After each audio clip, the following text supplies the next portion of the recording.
8 అడుగులు 50 అడుగులు గజాలు 50 గజాలు ఆ టైపులు కట్టించి ఇచ్చారు. సెంటున్నర ఇల్లు వాళ్ళకి కట్టించి ఇచ్చింది. అది కూడా వాళ్ళకి చాలా చీప్ రేట్లో కట్టించి ఇచ్చారు. మంచి క్వాలిటీ ఇల్లు ఏం కట్టించలా.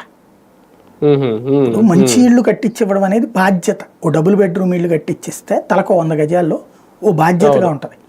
కనీసం 15-20 లక్షలు పడుతుంది. అట్టేం చేయలే.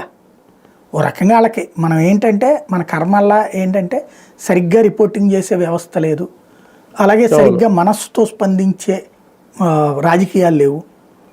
ముందు నా జరిగే మంచికి నా పేరు రావాలి, నా బ్రాండ్ కావాలా, సత్యపడేదో ఆడి చావేదో ఆడి చావని అనే టైప్లో రాజకీయం నడుస్తుంది. వార్తలు రాసేవాళ్ళు కూడా ఏదో పార్టీకి తాబేదారులుగా రాసుకుంటూ బతికేస్తున్నారు అంతే. అంతే సార్. ఇదే టైంలో పవన్ కళ్యాణ్ గారు ఈ వారంలో ఒక రకంగా చాలా ట్విస్ట్లే చూసాం. ముందేమో ఆయనకి హెల్త్ బాగాలేదని కాసేపు స్పాండిలైటిస్ అన్నారు. తర్వాత సడన్ గా ఆయన తీర్థయాత్రల దర్శనం, దక్షిణాది ఆలయాలు సందర్శించుకోవడానికి వెళ్తున్నారు అన్నారు. సనాతన ధర్మాన్ని కాపాడడానికే మా నాయకుడు దీక్ష తీసుకున్నాడని వాళ్ళు అన్నారు.